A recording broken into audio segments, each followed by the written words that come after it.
Chapter 6. The Price of Paradise. Divisa, where is Rodis? I don't know, Vir. I've not seen her in 3 days. Chetty had searched everywhere, from the Circle of Information to the chambers of the Supreme Lord, but she had not been allowed into the chambers. Rodis disappeared after showing our stereo films as soon as Divisa and Tor left for the tail hemisphere of Tormance, not waiting for permission to take off their suits, said Vir. Alas, Divisa assented, you'll have to wear the armor a little longer. I had become used to the metallic suit, but the release from the tubes and face mask was miraculous. The biofilters impede far less. But here is General Etal. Do you know anything about Rodis?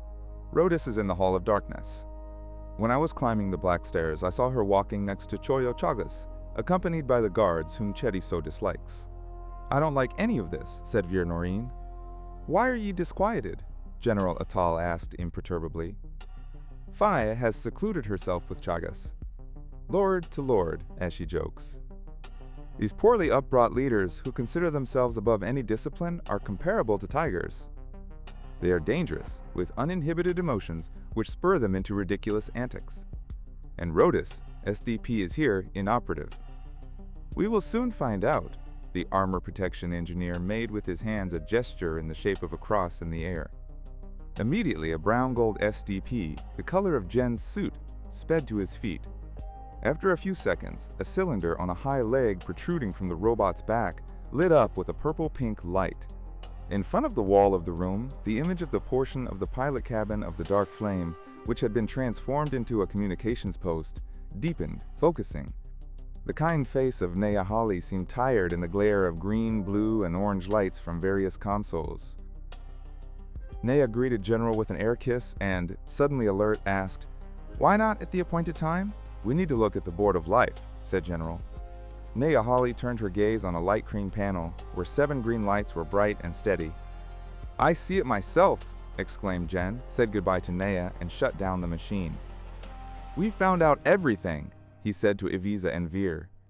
Rodis is whole, and she is wearing her signal bracelet, although it could be that they are holding her in, what is it called? In captivity, prompted Vir Noreen. Who is in captivity? Chetty's voice rang out from behind. Fay Rodis. Vir saw her in the Hall of Darkness with Choyo Chagas 3 days ago, and we haven't run into her at all.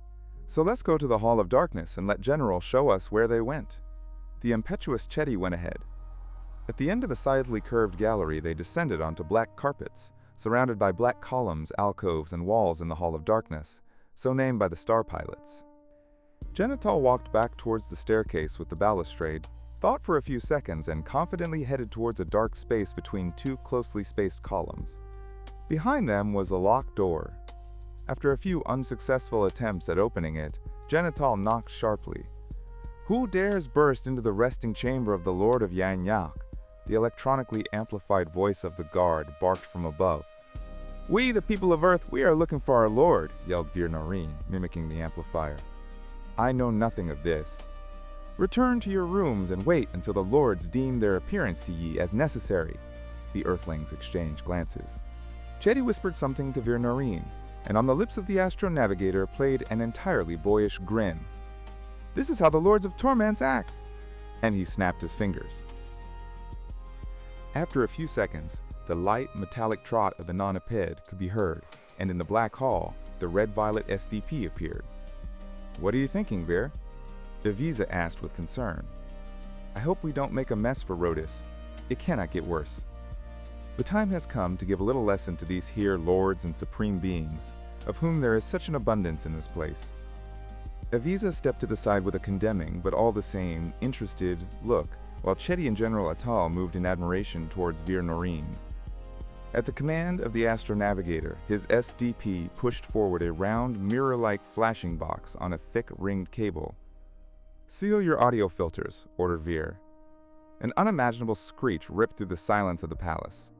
The box of the SDP described in the air a parallelogram, and the massive door collapsed inward, imploding into a dark passage from where frightened shouts could be heard. Vir Noreen moved his hand. The ultrasound emitter ducked under the SDP, giving way to the usual ring of the phono-transmitter. Fay Rodis! Calling Fay Rodis! From the deafening roar of the SDP, pieces fell from above, The pear-shaped lamp suspended between two columns swayed and extinguished. "We call Fay Rodis." The roar of the SDP grew ever louder, and suddenly, the Earthlings felt as if the entire black hall was moving out from under their feet, and they were sliding along the inclined gallery. Out of surprise, for all the lightning-quick reactions of the people of Earth, Vir Noreen did not manage to deactivate the SDP. The nonaped continued to call for Fay Rodis in the unremitting blackness of the basement, into which all four Earthlings tumbled.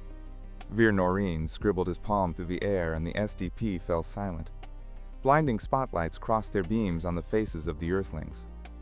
They could barely see that they had fallen into a circular basement with walls of unfinished, roughly riveted iron. Low passages yawned on 5 sides, and in each appeared a group of guards in lilac uniform, aiming the black barrels of their weapons at the star pilots. The nonaped put out a protective field emitter which looked like a mushroom with a pointed cap. The Earthlings calmly looked around, assessing possible escapes from this trap. The serene appearance of the violators of the sacred peace of the palace threw the guards into a fury.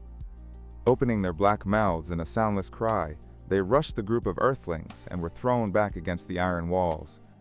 From the left passage there emerged people wearing eye and triangle patches. "Cowardly gimmick!" Chetty exclaimed with indignance. "Ingenious from their point of view," said General Atal.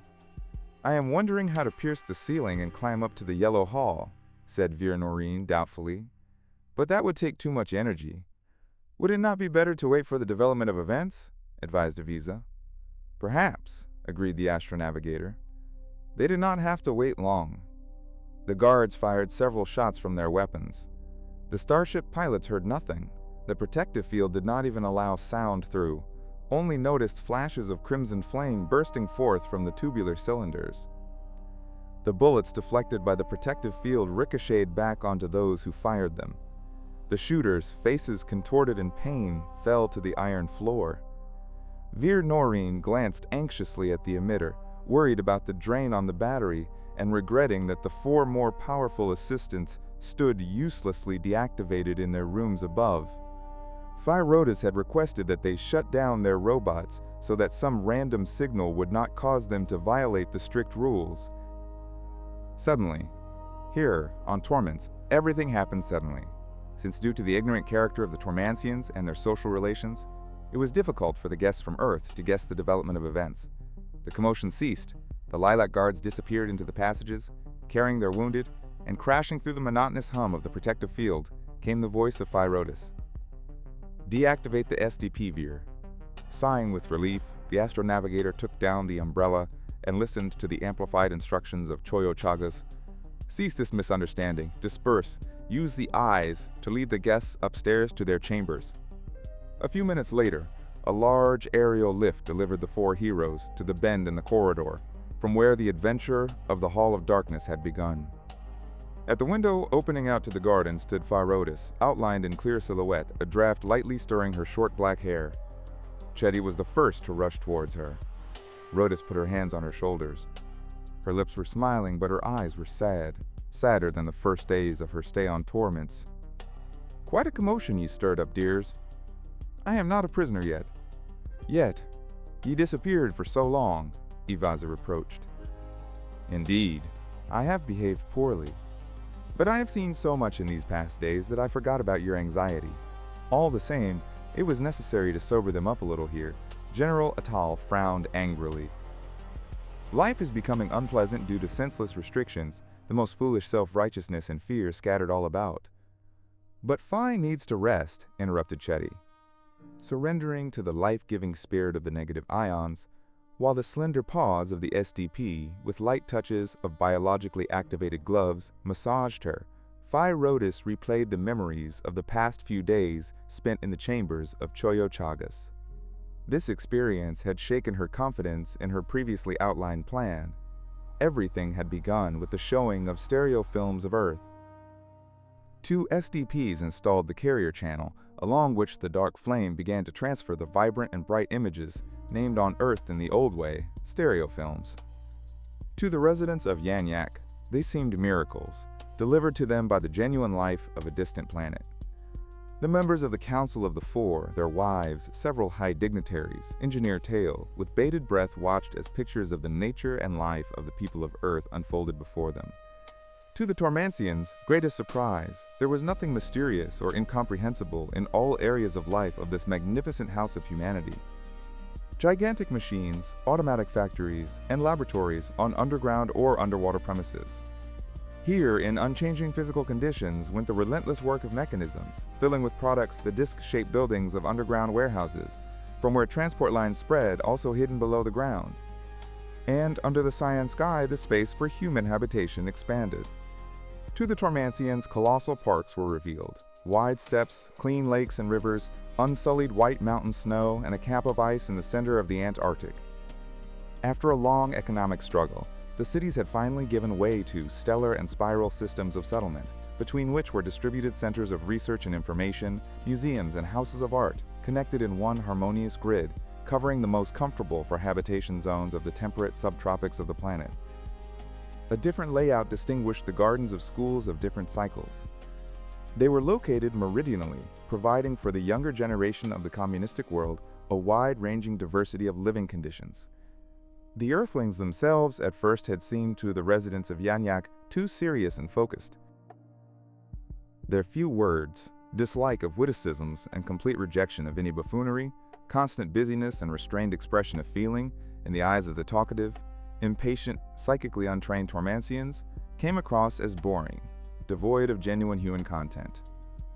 Only later did the inhabitants of Yanyak understand that these people were full of carefree gaiety, stemming not from frivolity and ignorance, but from consciousness of their own strength and unwavering care of all humanity. The simplicity and sincerity of Earthlings was founded in a most deep consciousness of responsibility for every deed, and on the delicate harmony of individuality, brought into coherence with society and nature through the efforts of thousands of generations. Here, there were no seekers of blind happiness, and therefore no disenchanted people who had lost their faith in everything.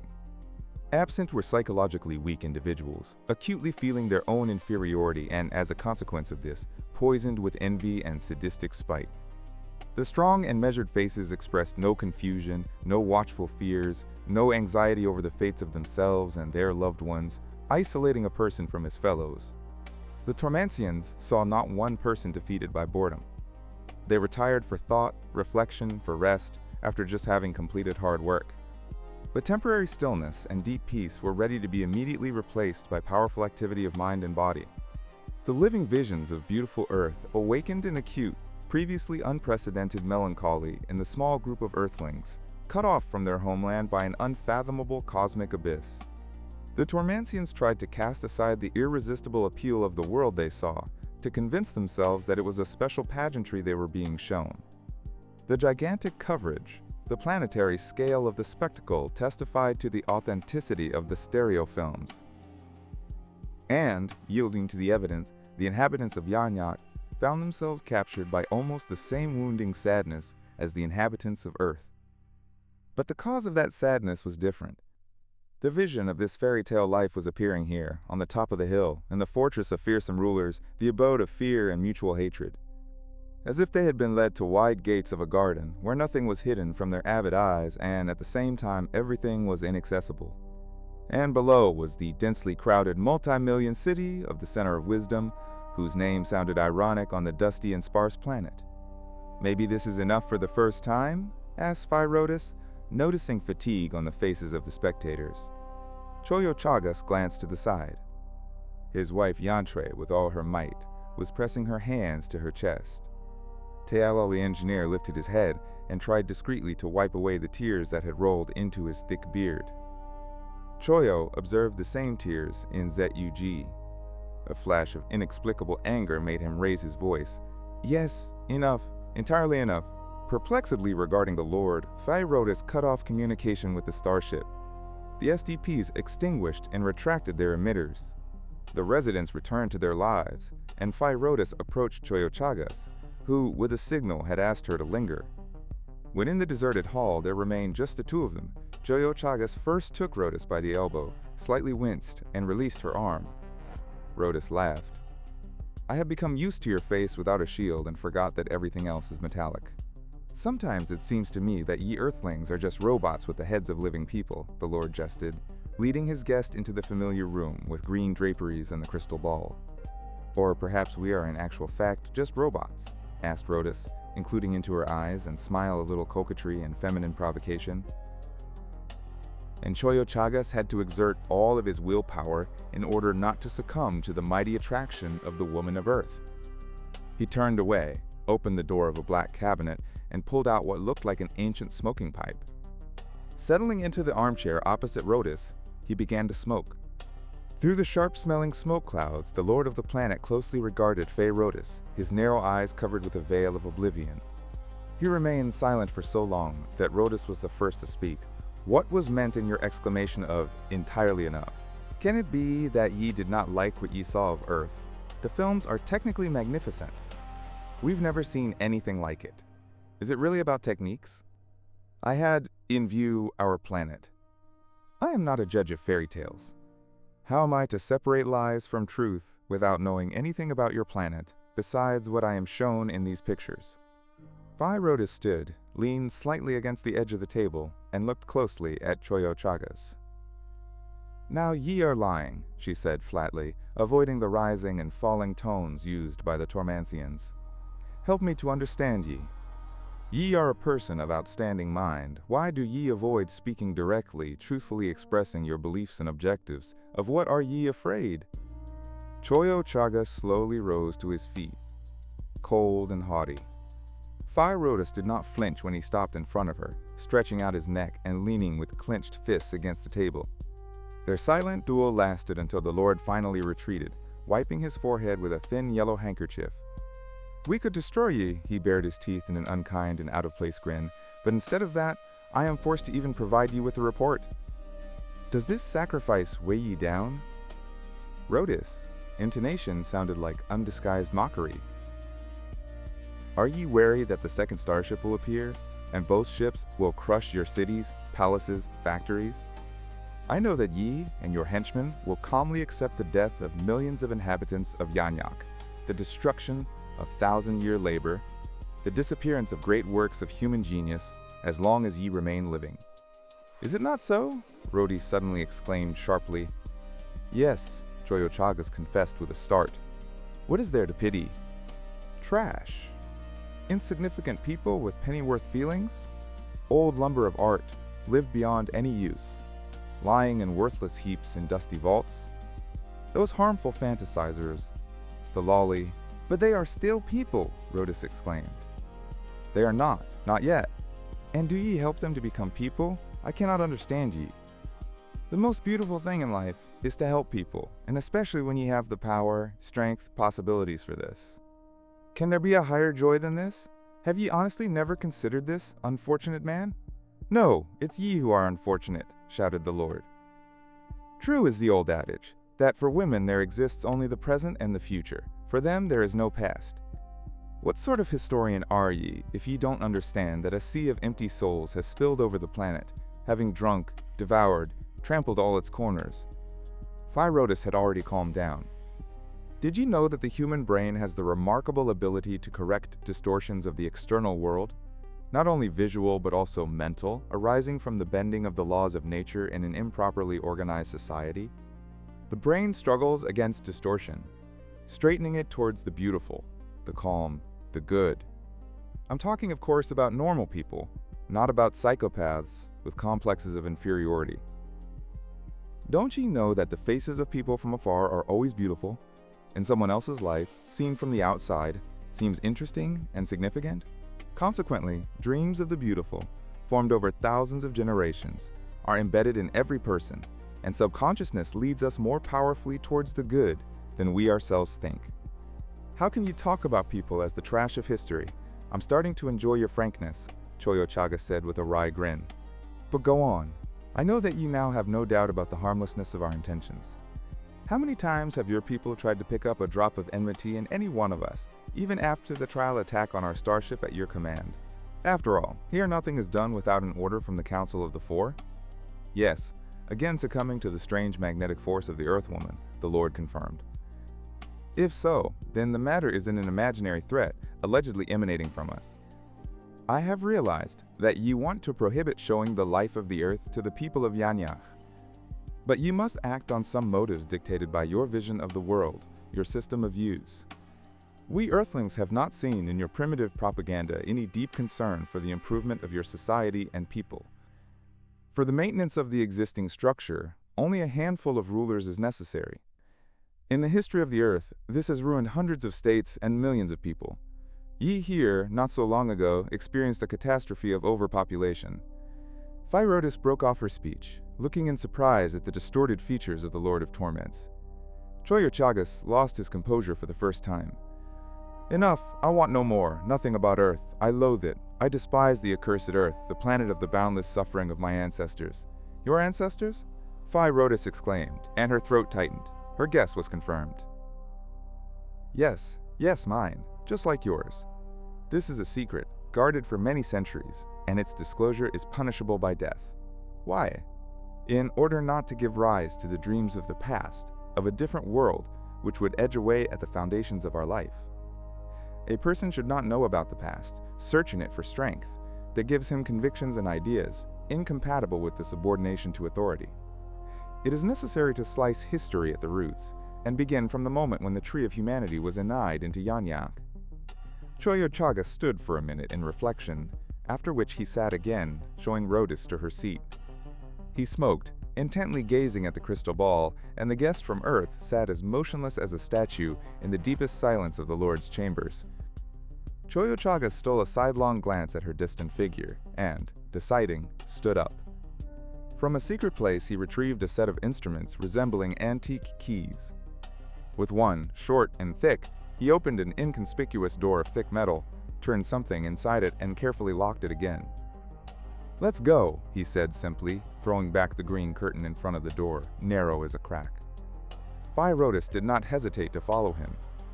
Choyo Chagas, head bowed, walked without looking back, along a long passage, barely illuminated by the dim light of eternal gas lamps. He turned only at the elevator door, letting Rodis into the cabin. There was the rasp of a rarely working mechanism. The cabin swiftly flew downward. Fay Rodis, who for some reason had been expecting to move upward, caught her breath. They descended to a considerable depth and came out into a corridor, on one side of which there were iron supports and rails. Choyo Chagas looked around, leading his companion into a small dark carriage and taking a seat at the controls. He lit a track light, and with a roar worthy of the ancient machines of the earth, the car rushed into impenetrable darkness. Rodis, smiling at the agitated Lord, sang softly, succumbing to the hypnotic flickering of vertical, multicolored, luminous signs, and noticed that Choyo Chagas was listening attentively, often looking back at her in the rapidly running glare of signal luminophores. "What song is that?" he asked abruptly, accelerating the already frantic run of the carriage. Swiftly and inexorably dive into the waters stagnant and deep, and down at the murky bottom seek, save from the dark, bringing back to light. Rodis began to translate into the language of Yanyach. "That's it?" Choyo Chagas exclaimed. "And what did you expect? Something belligerent." "A very vigorous and rhythmic melody," said the Lord, breaking sharply in front of a square of violet phosphor. They left the car, entering the darkness of the dungeon. Only the dashes of signs glowed faintly in the floor, as if floating in the dark. Choyo Chagas carefully took Rodis by the hand. Approaching the square pillar, he found a small hatch in it, opened it, and listened. "We need to make sure that the switch in my room has worked," he explained to the silent Rodis. "Otherwise, trying to open the safe with door relays, everyone will be killed on the spot."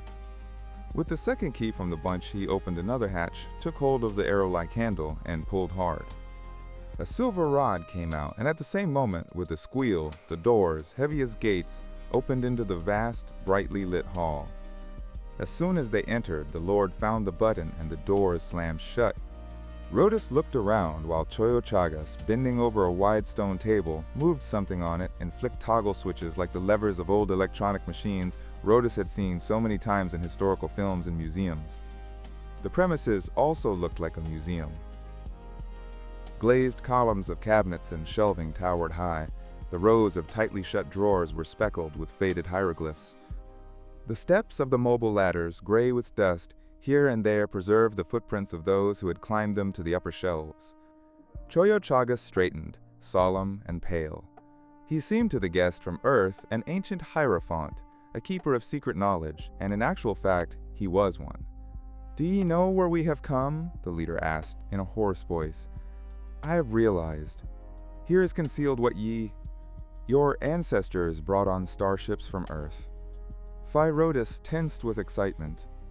For an EDW historian to find herself in a repository of information about what was perhaps the darkest period of the era of great revolutions on the eve of EWR era of world reunification.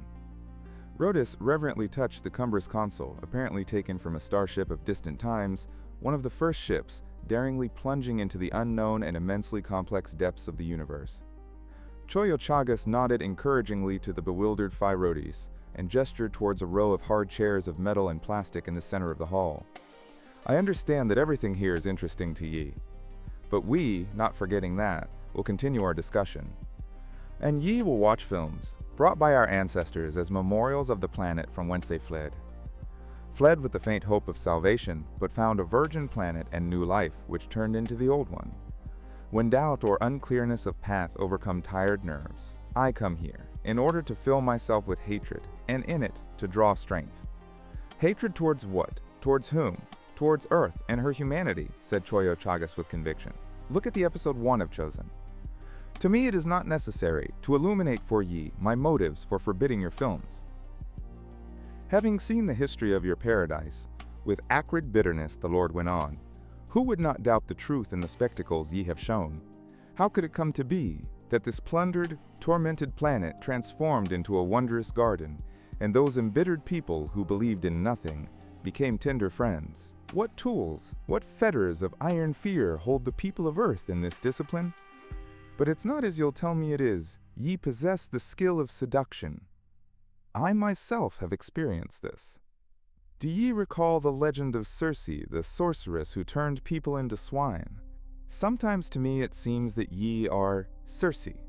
Circe is a magnificent myth from time immemorial, arising from matriarchal deities, about the sexual magic of the goddess, depending on the level of erotic aspiration, either downward to swinishness or upward to goddesshood. It is almost always retold incorrectly. The beauty and desire of women causes swinishness only in the psyches of those who have not risen higher than animals in their sexual instincts. Women in the primary times very rarely understood the methods of dealing with the sexual savagery of men, and those who did were considered Circes. The meeting with Circe was a touchstone for any man, in order to discover whether he was a person in eros. Sexual magic works only on low levels of the perception of beauty and eros. Would you like to try? Rodis suggested and, indescribably transformed, gazed at the Lord with wide-open imperative eyes, loftily curving her regally straight body. A dark force twisted Choyo Chagas, some mighty spring began to uncoil in him, constraining his breathing, clenching his jaws, and tightening his muscles with fierce desire. "No!" he cried out, harshening. Rodis lowered her gaze, and the Lord sat down heavily on the edge of the table, pressing the levers. The lights went out. The walls of the underground vault disappeared, pierced by a projection which surpassed in its depth even the usual TVF. And Fay Rodis forgot everything, carried away into the distant past of her home planet. At first, there were only dramatizations. Choyo Chagas had selected the films in the historical sequence of events. In the most ancient times, film's documentation had not yet existed. It had been required to create reconstructions of the most important events. However, these events inexorably destroyed the beautiful fairy tales of Earth about good kings, wise queens, immaculate knights, defenders of the oppressed and disadvantaged. Legends about the valiant commanders and fighters for faith turned into a series of bloody murders, cruel fanaticism and barbarity, the destruction of beautiful cities, countries, and fertile islands. The history of Earth, written and taught by distant ancestors, was aimed at concealing the true cost of conquests, the change of rulers and civilizations. But the reconstructional films of the late EDW set themselves the task of showing that people's efforts to create beauty, order on Earth, peaceful labor, and cognition of nature had invariably been in vain, ending in misfortune and destruction. There, savage anthropophagi devoured the more civilized tribe in front of its carefully decorated and set up caves. There, against the background of burning cities, Assyrian conquerors beat children and old people, raped women in front of a crowd of brutally mutilated men, tied to chariots by belts threaded through their lower jaws. Villages on fire, plundered cities, trampled fields, crowds of emaciated people, driven like a herd, passed in an endless stream. No herder had ever treated his animals like this. It was entirely obvious that man was valued much less than cattle. Moreover, people were constantly subjected to sadistic tortures. They were slowly sawn in half in the squares of China, seated on stakes along the roads of the East, crucified on crosses in the Mediterranean, hung on iron hooks like skinned meat carcasses. The technique of mass extermination was continuously refined. Cutting off heads, balefires, crosses, and stakes could not destroy the crowds in the conquered cities. They began to lay people in bundles in the fields, where hordes of horses trampled them. With spears and sabers, they drove the maddened crowds into the mountains, throwing them off the steep cliffs. They were forced to erect walls and towers from living people, alternating rows of bodies with layers of clay. From this phantasmagoria of mass extermination, in which the most striking was the absolute submission of the human masses, hypnotized by the power of the victors, Fay Rodis remembered a scene from the fall of Rome. Proud Roman women with their children seeking refuge in the Forum. Defenseless, deprived of the usual support of fathers, husbands, brothers, killed in battle. Young girls, younger and older women in benumbed and hopeless despair, watched the approach of the crowd of Huns or Germans, drunk with victory, with bloodied axes and swords. This unforgettable scene, staged by a skilled artist, became for Rodis the personification of one of the stages of the Inferno. As if responding to the compassion of Rodis, the film was replaced by an enumeration of the crimes of the Romans, proving the justice of retribution, which unfortunately so rarely overtook criminal states and peoples in the course of the historical process. Of all the falls of man in the distant and recent historical past, the degradation of the Romans was unmatched, except in Germany during the epoch of fascism. The Romans, who so highly evaluated themselves above the barbarians, were themselves the worst of savages in their treatment of people.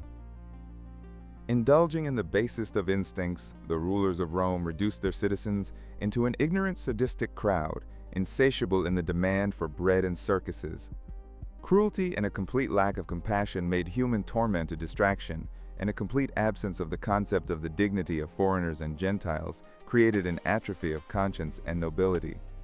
Even in the pre-Christian period, the Romans began to practice in circuses, both specially built for this purpose as well as in reconstructed Greek theaters, the spectacle of bloody battles between people and wild animals or among themselves. This custom, escalating to unspeakable massacres, continued for more than 500 years, until the edict of Emperor Constantine, which forbade games with the murder of people. The usual blunting of strong sensations forced emperors and consuls to increase the number of murders and diversify techniques.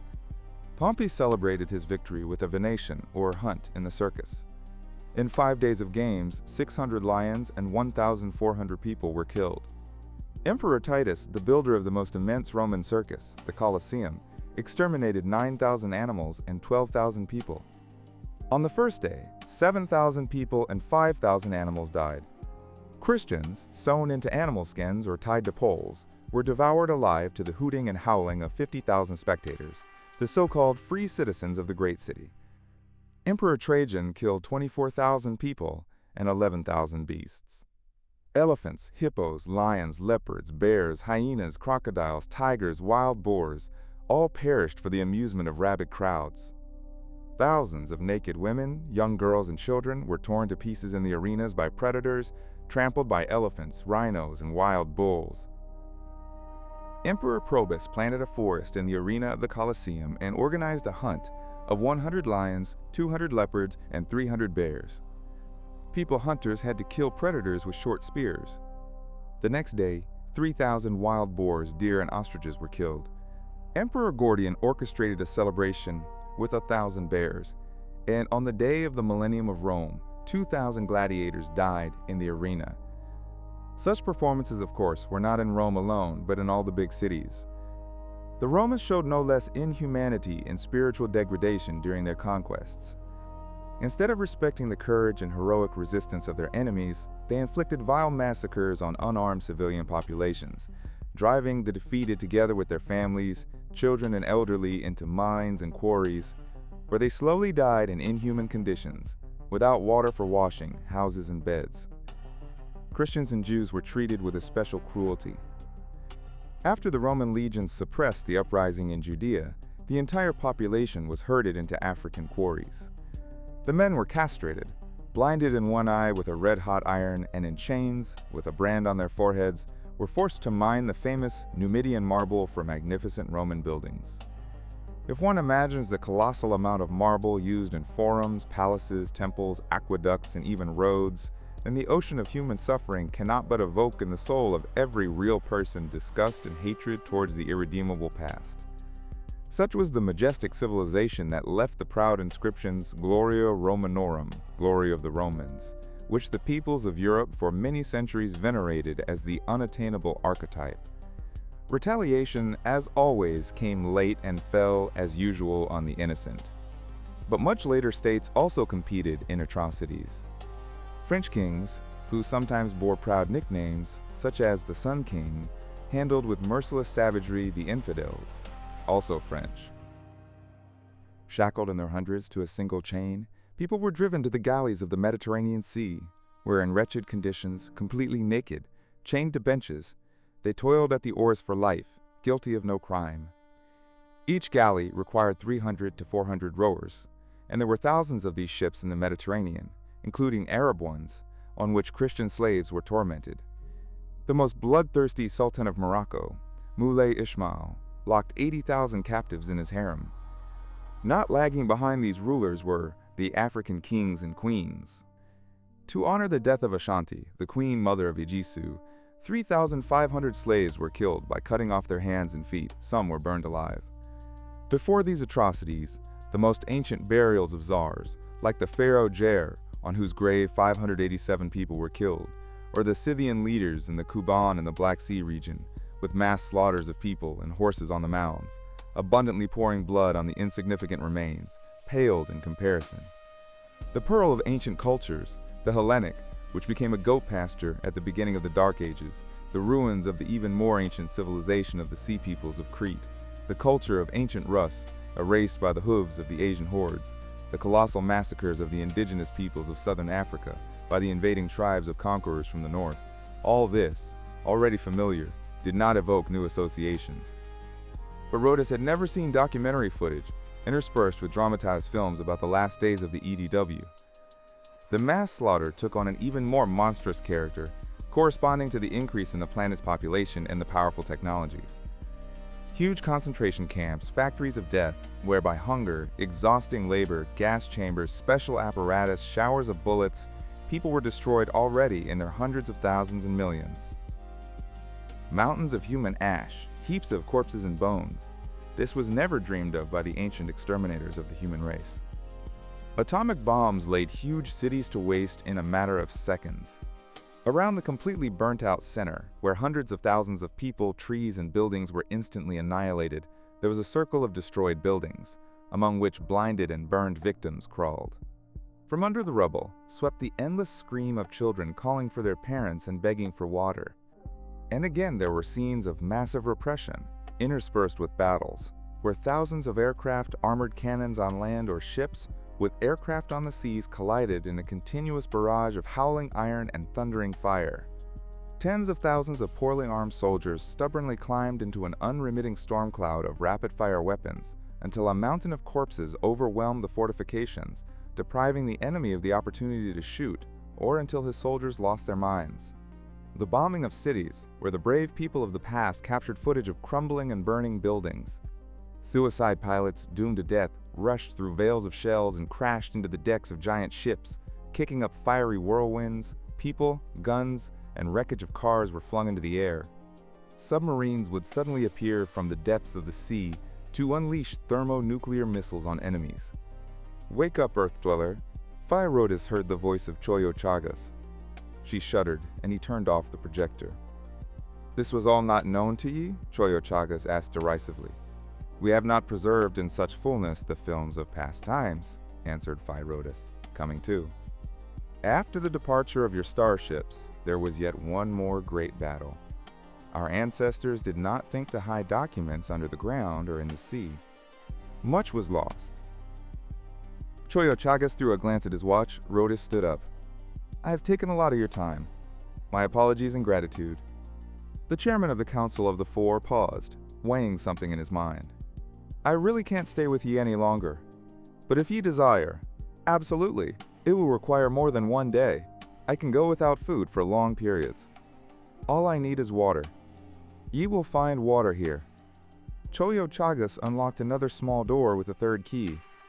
Do ye see the green faucet? This is my water supply line, he chuckled. Drink without misgivings. Ye will be locked in, but I will leave the signal cabinet open. Do not try to exit alone. Here there are too many traps. Ye will not be able to watch the material on the last century in less than 2 days. Will ye endure? Fay Rodis nodded her head silently. I'll come for ye myself. Micro reels with refilmed originals are in these boxes. Live through successfully. So we say when we part. Fay Rodis extended her hand to the Lord with an earthly gesture of friendship.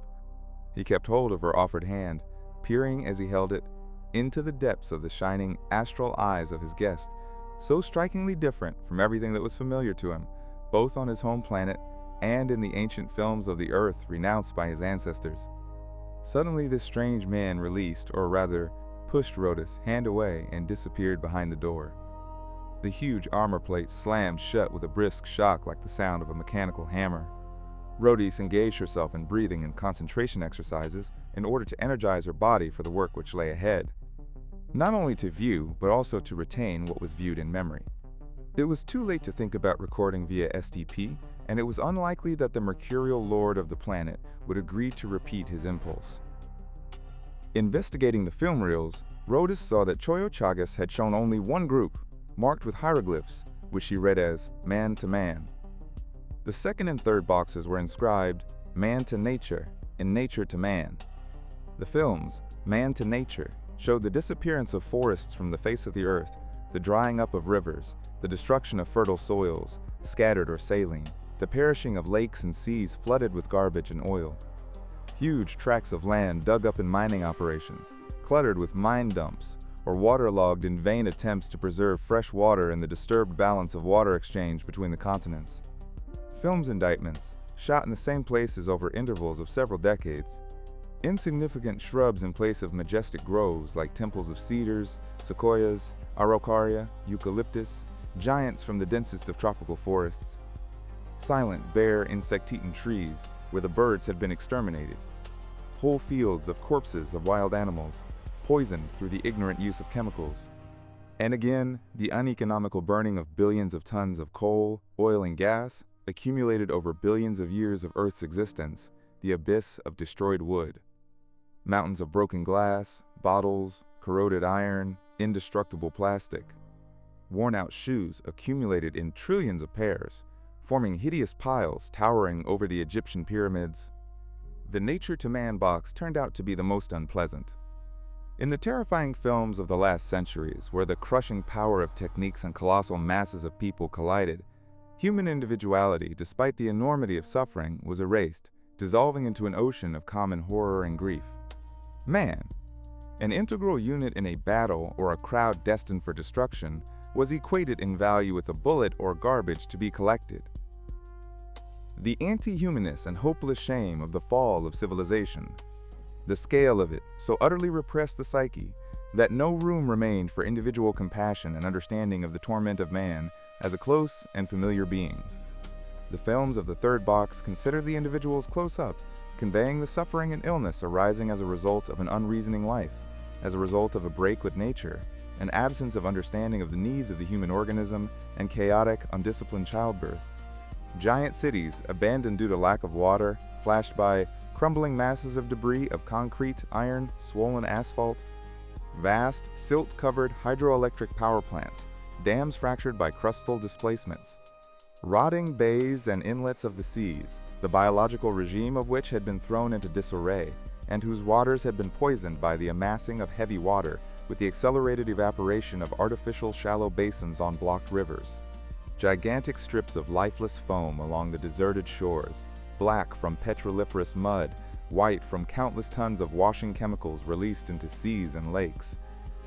Then a mournful line of overcrowded hospitals, psychiatric clinics and shelters for cripples and idiots followed. Doctors fought desperately against the ever-increasing disease. Sanitary bacteriological knowledge had wiped out epidemic diseases that attacked humanity from the outside. But the absence of a reasoned understanding of biology, together with the liquidation of cruel natural selection, shattered the strength of the organism, acquired by millions of years of that very selection. Unexpected enemies attacked man from the inside. Various allergies, the most terrible expression of which was cancer, defects in heredity, and mental disability, all multiplied and became a genuine global crisis. Medicine, oddly enough, which was not at this time considered to be a science of paramount importance, again viewed the individual as an abstract numerical unit and was not ready for new forms of disease. Adding even more troubles was the gross falsification of food. Although before the eyes of mankind there was already the sad experience with cassava, sweet potatoes, and corn, the starchy food of the most ancient societies in the tropical regions, this experience was not heeded, even in the epic of EDW. They didn't want to understand that this abundance of food was imaginary. In reality, it was not full-fledged. Then there was a gradual depletion from a lack of proteins, and at the stage of savagery, cannibalism emerged. Poor nutrition increased the number of weak, lethargic people, a heavy burden on society. Fay Rodis barely had the strength to look at cancer-tortured patients, miserable, defective children, apathetic adults, people full of strength, the energy and thirst for activity which led to the deterioration of the heart inevitable in the difficult life of pastimes, and to premature death. The most menacing proved to be unrecognized psychoses, imperceptibly undermining a person's consciousness and distorting his life and the future of his loved ones. Alcoholism, sadistic anger and cruelty, immorality, and the inability to resist even momentary desires turned a seemingly normal person into a repulsive beast. And worst of all, these people were recognized too late. There were no laws to protect society from their actions, and they managed to morally cripple many people around them, especially their own children, despite the exceptional dedication of women, their wives, lovers, and mothers. Or rather, thought Rodis, thanks to this dedication, patience, and kindness, lush flowers of evil bloomed from the timid buds of initial intemperance and willlessness. Moreover, the patience and meekness of women helped men endure the tyranny and injustice of the social order. Humiliating and groveling in front of their superiors, they then took out their shame on their family. The most despotic regimes existed for long periods of time, where women were most oppressed and submissive, in the Muslim countries of the ancient world, in China and Africa. Wherever women were turned into working cattle, the children raised by them turned out to be ignorant and backward savages. These considerations struck Fay Rodis as interesting, and she dictated them to a recording device hidden in the mirrored wing of her right shoulder. What she had seen had shocked Fay Rodis. She understood that the films of ancient starships had carried a special selection.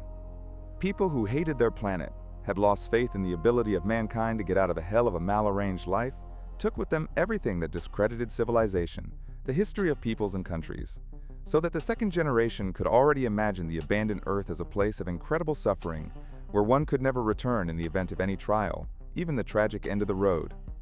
Probably the same feeling of a break with the past compelled the ancestors of today's Tormanzians, when with surprising good fortune they were able to find a planet completely suitable for life without intelligent beings, declare themselves aliens from the mythical white stars, the offspring of a mighty and wise civilization. It would have impeded nothing to later show the films of earthly horrors. Against the backdrop of these, the modern life of Tormance would appear as a regular Elysian. But it had become already dangerous to undermine the deep-rooted belief in a certain higher wisdom of the white stars and its guardians, the oligarchs. Likely there existed yet other motives. Fay Rodis was wearied. Removing the thin fabric of her pseudo-Tormanzian clothing, she took herself through an elaborate system of exercises, which she ended with an improvised dance. The nervous leaps of thought ceased, and Rodis was again capable of calm reflection. Sitting at the end of the huge table in the classic pose of the ancient Eastern sages, Rodis concentrated so that everything around her disappeared and only her home planet remained in her mind's eye. Even she, an expert on the most critical and formidable period in the development of earthly humanity, could not imagine the entire volume and depth of inferno through which the world had passed on the way to a reasoning and free life. Ancient people lived in these conditions all their lives. They had no others. And through this palisade of ignorance and cruelty, from generation to generation, golden threads of pure love, conscience, grace-filled compassion, help and selfless search for a way out of inferno have been stretched for centuries. We are accustomed to bowing before the titans of art and scientific thought, thought Rodis, but it was easier for them, dressed in the armor of detached creativity or cognition, to break through the hardships of life. It was much more difficult for ordinary people, neither thinkers nor artists. The only way they could protect themselves from the blows of life were dreams and fantasies, battered and dented by its hardships. And yet new ones, similar to them, grew up, modest and kind people of inconspicuous labor, in their own way devoted to lofty aspirations. And after the era of the divided world came the era of world reunification, and the era of common labor, and the era of met hands. Only now, not with her mind, but with her heart, did Fay Rodis understand the full, immeasurable price paid by the humanity of Earth for its communistic present, for the aggression from the inferno of nature. She understood with newness the wisdom of the proactive systems of society, acutely felt that never, under no conditions, in the name of nothing, should the slightest deviation towards the former be permitted. Not a step down the stairs rearward into the cramped abyss of the inferno. Behind every tread of the staircase were millions of human eyes, yearning, dreaming, suffering, and menacing, and a sea of tears. How great and how right was the teacher Kin Rook, who made the theory of infernality the basis of the study of ancient history. Only after him did the most important psychological circumstance of the ancient epochs, the absence of choice, finally become clear.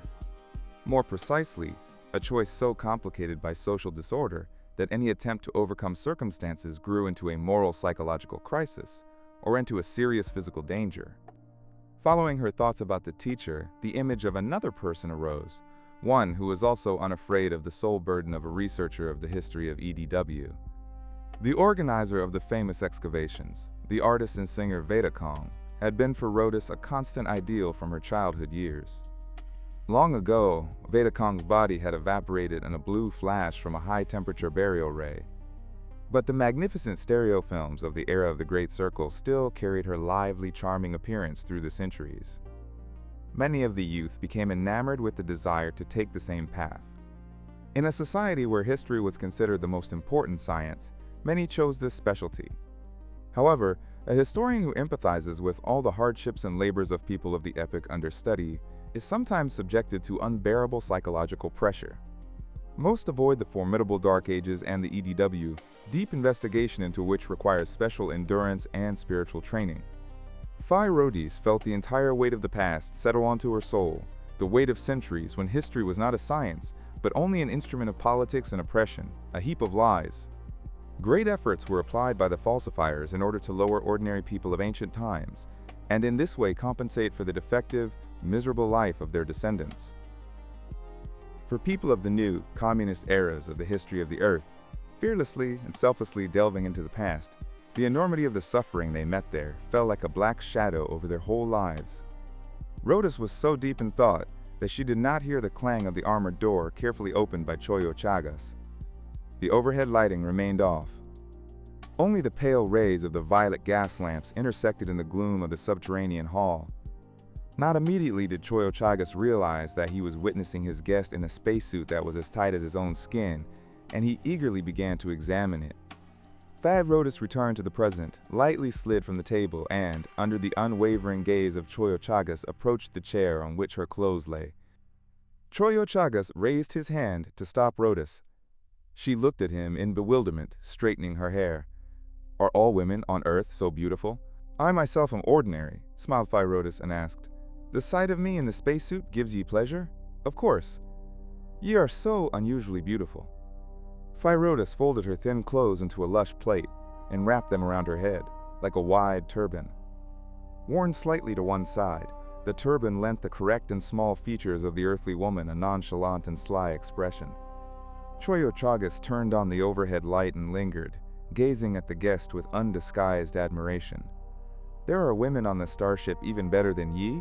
Yes. Ola Des, for example, but she will not appear here. Pity. I will ask her to dance for Yi. They returned to the green room, abandoned by Rodis 3 days earlier. Choyo Chagas invited her to rest. Rodis refused. I am in a rush. I am guilty before my companions. My friends most likely are worried. The films of the past of Earth compelled me to forget about this. But I am so grateful to Yi for the openness. Yi may easily imagine how much importance such a meeting with documents and works of ancient art long lost on Earth carries for an historian. Ye are one of the very few who have seen this, said Choyo Chagas severely. Ye bind me with the promise to not say anything to the inhabitants of your planet? Precisely so. Fay Rodis held out her hand, and again Choyo Chagas tried to keep it in his. There was a slight whistle on the intercom. The Lord turned to the table and said several unintelligible words. Soon the agitated engineer Tiel entered the room. Stopping at the door in a respectful attitude, he bowed to Choyo Chagas, not immediately noticing Rodis in the depths of the room. The guests of Earth seek their leader. They have appeared in the Hall of Judgment and brought with them one of the non-apedic apparatuses. What orders will follow? None. Their leader is here. She will join them shortly. And Yi will remain for counsel? Engineer Tail turned and was dumbfounded. Metallic Rodis, crowned with a playful black turban, under which her extraordinary green eyes shone, seemed to him a powerful being of an unknown world. She stood independently and freely, which was unthinkable for a woman of Yanyak, completely open, and at the same time so distant and inaccessible that the engineer was hurt to the point of despair. Fay Rodis smiled at him affably and addressed the chairman of the Council of the Four. Will you allow me to meet with ye soon? Certainly. Don't forget about your Ola and the dancing. Fay Rodis left. She now walked unaccompanied through vacant corridors and deserted halls. In the first room with pink walls, a cuneiform of black arrows and broken lines, stood a woman. Rodis recognized the Lord's wife, after whom the entire planet was named. Yantre Yakak's beautiful lips curled into a haughty smile, the unkind break of her eyebrows sharpened. I see your game, but I did not expect from the learned leader of the comers such shamelessness and impudence. Fay Rodis was silent, recalling the semantics of the forgotten on Earth words of abuse, with which she had to become acquainted on Tormance. This even further angered the Tormancian. I will not allow that ye parade about in such a form, she screamed. In which form? Fay Rodis looked at herself in bewilderment. I believe I understand. But your husband said that the sight gives him pleasure. He said, Yantre Yakak choked with anger. You don't realize that ye are obscene, she glared at Rodis with accentuated disgust. The apparel is not suitable for the street by your morals, agreed Rodis.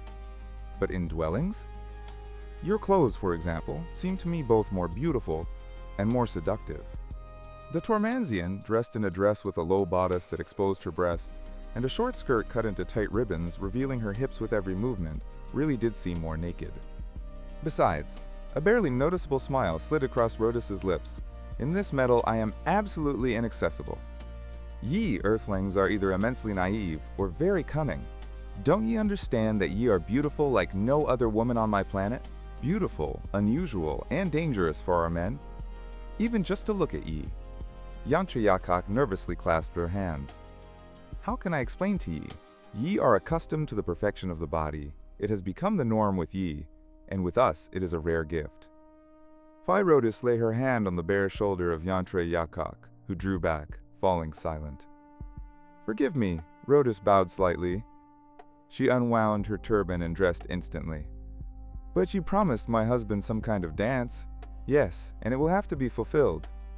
I don't think that for ye it will be unpleasant. However, the relations with the Lord of the planet, this is a special matter concerning the contact of our worlds. And it's none of my business? The Tormanzian flared up again. Yes, confirmed Fay Rodis, and Yantre Yakak disappeared, mute with rage. Fay Rodis stood in thought and walked slowly across the hall. Great fatigue had dulled her everlasting acuteness.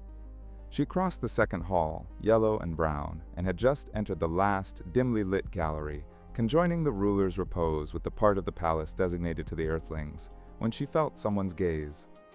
Rodis instantly collected herself in a psychic effort called the technique of repulsing evil intention.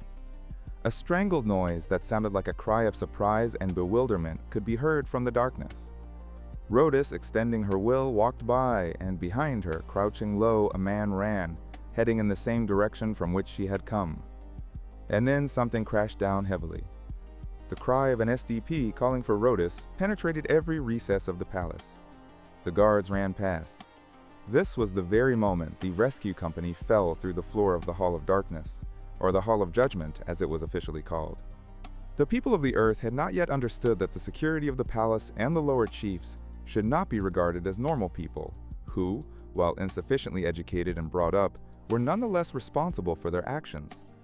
No, the Lilac were morally lame, psychologically broken creatures, incapable of reasoning and completely freed of personal responsibility, utterly devoted to the will of the higher bosses. This was the conclusion arrived at by the star pilots, who, after Fay Rodis' short report, discussed what had taken place. "We've all made a plenitude of mistakes." Rodis looked around at her comrades with laughing eyes. "Should I reproach ye when I myself have the want to somehow stir things up, to reverse this cast-iron stubbornness, this desire to maintain monstrous order? We have been completely overwhelmed by the information repositories," said Chetty. "Ancient temples and other abandoned premises, brimming with stacks of books, papers, maps, and documents, moldy, sometimes half-rotten. To disassemble even one such storage facility would take hundreds of diligent workers, and the number of storage facilities around the planet is approximately 300,000. "It's no better with works of art," said General Attal. "In the houses of music, painting, and sculpture, only what pleases the Council of the Four and their closest henchmen are exhibited. Everything else, old and new, is dumped and locked, visited by no one buildings. I had a look in one. There are heaps of caked canvases and disordered pyramids of statues covered in thick layers of dust. The heart contracts on the sight of this colossal cemetery of creative work, dreams, hopes, actualized in such a way by the humanity of Yanyak. In general, everything is clear," said Avisa Tanit. "Situated here, we will see nothing aside from what they wish to show us. As a result, we will deliver to Earth an abysmally distorted picture of the life of Tormance, and our expedition will bring too little benefit. What do you suggest?" Vir Noreen asked.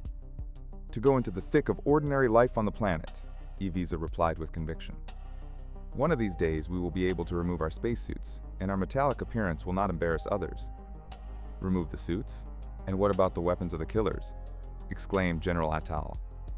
"And yet we will have to," said Rodis calmly. "Otherwise the people of Tormance will avoid us. And only through them we will get a true representation of life here, its purposes and meaning.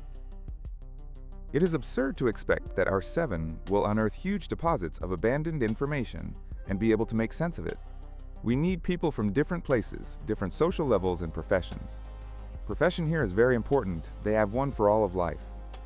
And even so, they work poorly," Chetty observed. Tuvisa and Tor visited the biological institutions of the planet and were amazed at the incredible neglect of reserves and parks, depleted, dying forests, and completely degenerated fauna. "Discard your suit soon, Avisa. We'll have to endure around another 6 days." The star pilots adjourned to their rooms to prepare the next transmission to Dark Flame. "You wanted to see Vedakong? Then let's go." Rodis suddenly turned to Chetty. The long, silent, black SDP trotted from the corner to the sofa.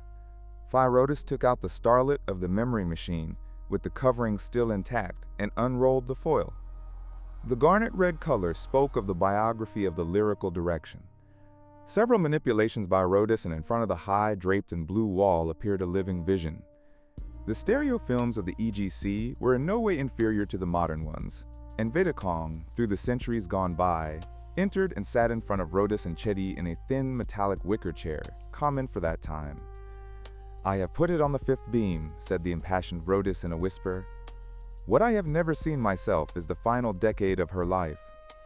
When she had finished deciphering the military history of the 4th period of the EDW, Chetty, settling into the far corner of the sofa, saw before her, at the same time, Vedakong and Fay Rodis, as if sitting one opposite the other, a woman of the era of the Great Circle, and a woman of the era of met hands.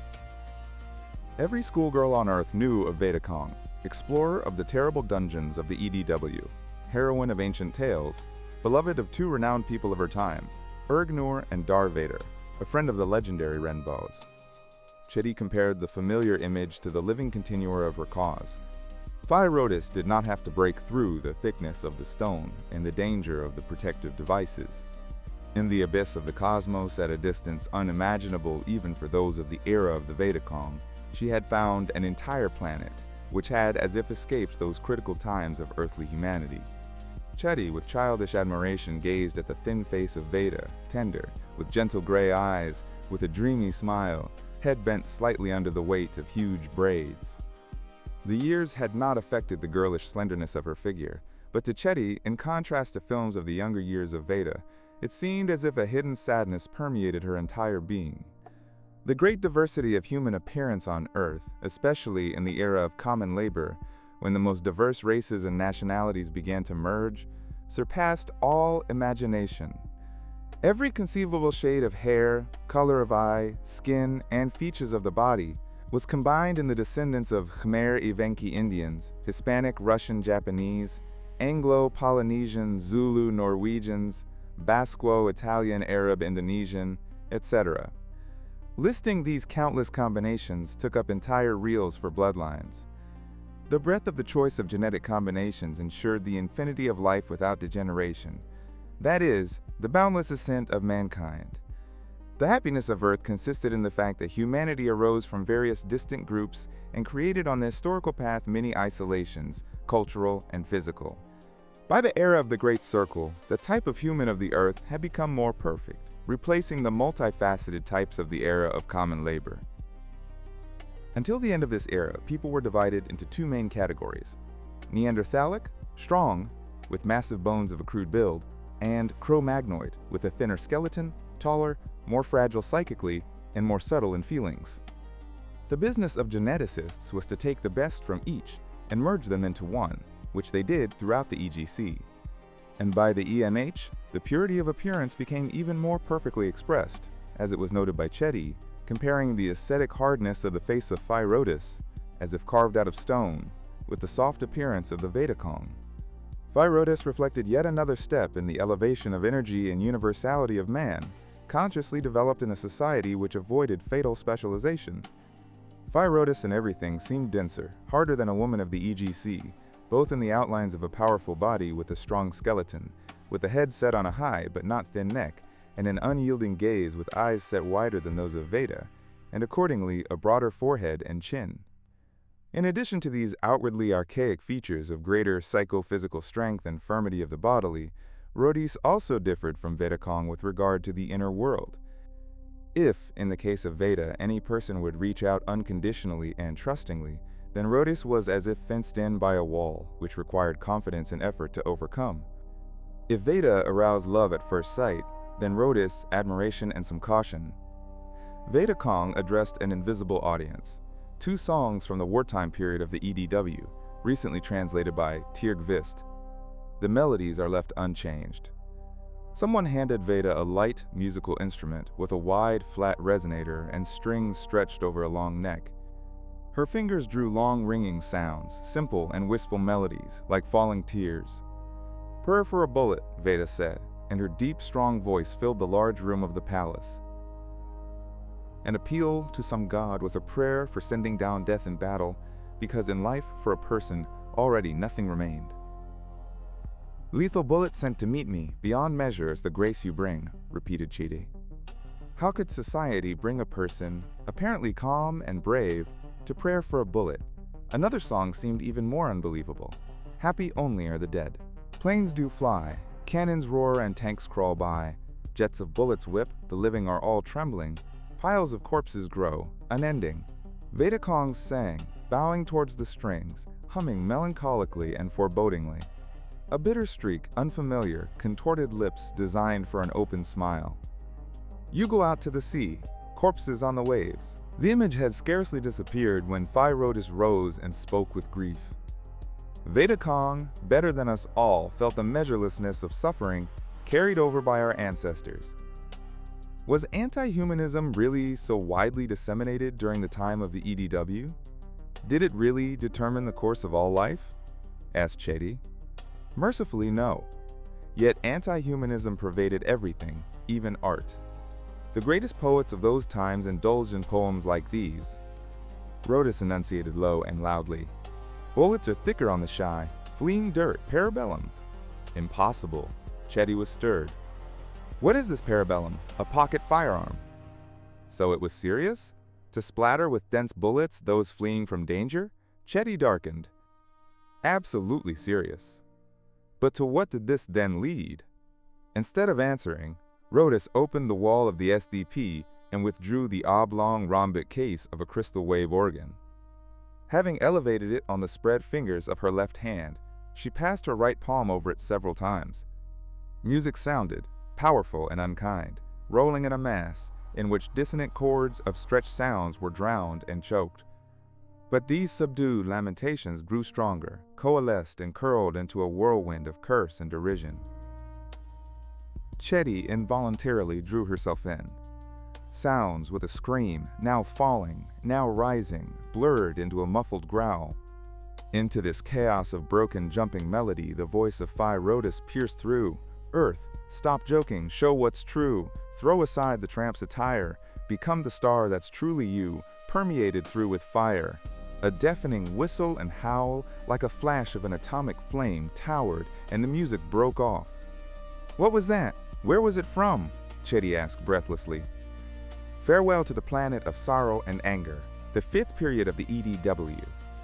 The poems are more ancient, and I suspect that the poet once embedded them with a different, lyrical meaning. The desire for the complete annihilation of the failed life on the planet which engulfed his descendants was actualized, in particular, in the flight of the Tormancian ancestors. And despite all this, our Earth was reborn, bright and pure. Yes, but not all of humanity. Here on Tormance, everything is repeating. Chetty clung to Fay Rodis like a daughter, seeking the support of her mother.